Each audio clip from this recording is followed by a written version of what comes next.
Si est-il un des films français qui a le plus marqué cette fin d'année 2022, basé sur ses propres questionnements à propos de la religion, reste encore un peu à assurer à Gad Elmaleh l'une des premières places du box-office pendant quelques semaines. Très différent de ses premières réalisations, tendre et familial, le long métrage a séduit. Mais surtout, il a demandé au père de Noé, 22 ans, et Raphaël, 9 ans, de nombreuses heures de promotion dans différentes émissions de télévision où il s'est confié sur sa vie ou sur sa famille, parfois même sur ses relations passées. Et l'un des shows, diffusé le samedi soir, lui a particulièrement plu.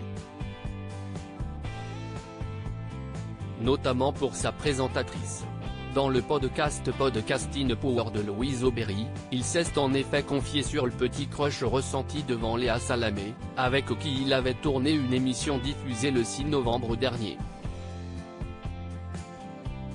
Moi, je suis déjà déstabilisé, enfin pas déstabilisé, mais très séduit par l'intelligence chez les hommes, les femmes, les enfants. Si est-il quelque chose qui me captive, avait-il d'abord raconté, conquis, avant de poursuivre, cette femme, elle est extrêmement brillante, on partage aussi, pas une passion, mais un vrai intérêt pour la spiritualité, les religions, donc c'était un peu mon crush médiatique quoi.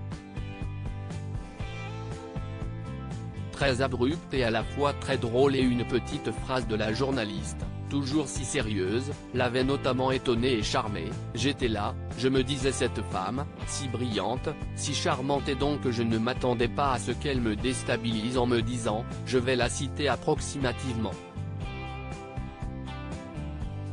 En gros, elle m'a décrit comme quelqu'un qui était dans une forme d'ascèse parce que je suis dans une quête spirituelle comme ça. Elle m'a dit vous ne buvez plus d'alcool, vous ne sortez plus, vous faites des retraites dans des monastères et cash. Elle me dit est-ce que vous baisez encore ?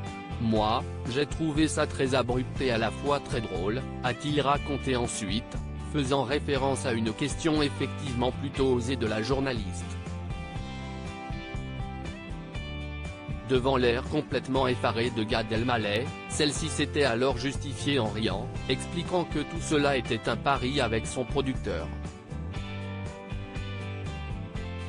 Un pari, qui, finalement, a fait mouche. Mais attention à Gad Elmaleh, Raphaël Glucksmann, le compagnon de la jeune femme, doit veiller au grain.